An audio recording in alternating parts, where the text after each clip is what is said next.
explains. Folks, have you noticed more people walking around this weekend sort of holding their phones? I mean, in a weirder way than they usually do. That's been something that's been going on a lot.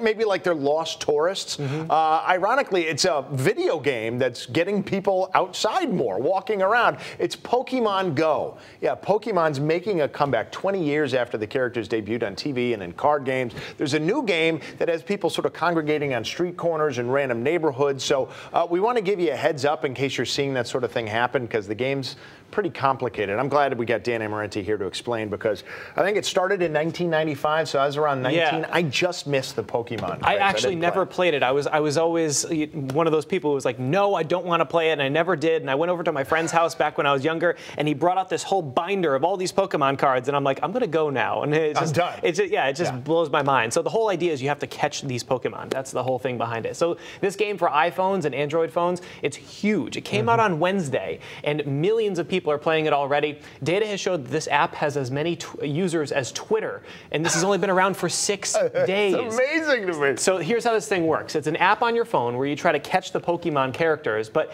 it makes you literally walk around outside to try to catch them in different locations in the physical world. So Pokemon Go, these virtually places characters in real locations using augmented reality. Yeah, like that. So you can kind of see where they are in your office or in your work zone or in a park. And it encourages players to go for a walk to find Pokemon, which will appear on the app.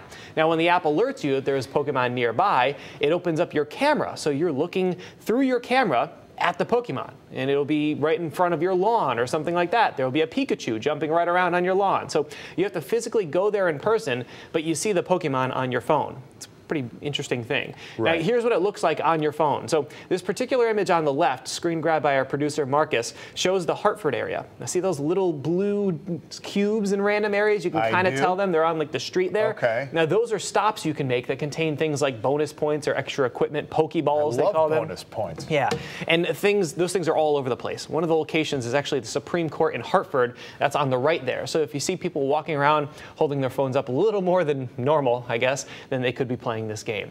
Now, Pokemon itself, as I mentioned, was criticized back in the 90s for keeping kids inside all day playing, but now it's actually getting people outside, and some are getting more exercise than they've gotten in years. There was one 16-year-old who tweeted that he walked around for hours, which is something he hasn't done in a very long time. Now, since the game came out, this is a wild number. Yeah. The stock for the company rose $7.1 billion. Yeah, this is Nintendo, unbelievable. One of the biggest companies in the world. It's done by an augmented reality company called Niantic. I don't think they're based out of Niantic. No, they're not. It's interesting because I'll get into this. We're doing a Facebook Live video later. Yeah, they've done other augmented reality games that sort of set the stage for this, but now, they've just pretty much struck it rich. And what augmented reality does is it will take, so if you're looking at us, and let's say a little Pokemon were to appear on the table here. Now, he wouldn't actually be there, but you would be able to see it, this cartoon thing, on the table, and it would appear to be walking around on the table because the camera sees that image as a flat image, and it can place it there. So that's kind of a really wild thing. I know Snapchat has been using this for a little while I've seen a lot of people going and they're sort of taking pictures with their arm around virtual, as if Dan was a character. Fake Dan in there? Yeah, Weather Rizard or something like that, but that's the idea. But, it's still new, and so that means there's been some technical problems with server crashes and things alike, but there's also been some real-world problems, as you can imagine. On Sunday, Missouri police said that some armed robbers figured out where Pokemon were, and then when Pokemon Go users showed up to collect their imaginary characters, they wound up getting robbed in real life instead, because the game has a tendency to lead people to secluded areas like under bridges, in fields, and over water. So police have warned that if your child uses this app, make sure they proceed with caution. You're supposed to be aware of your surroundings.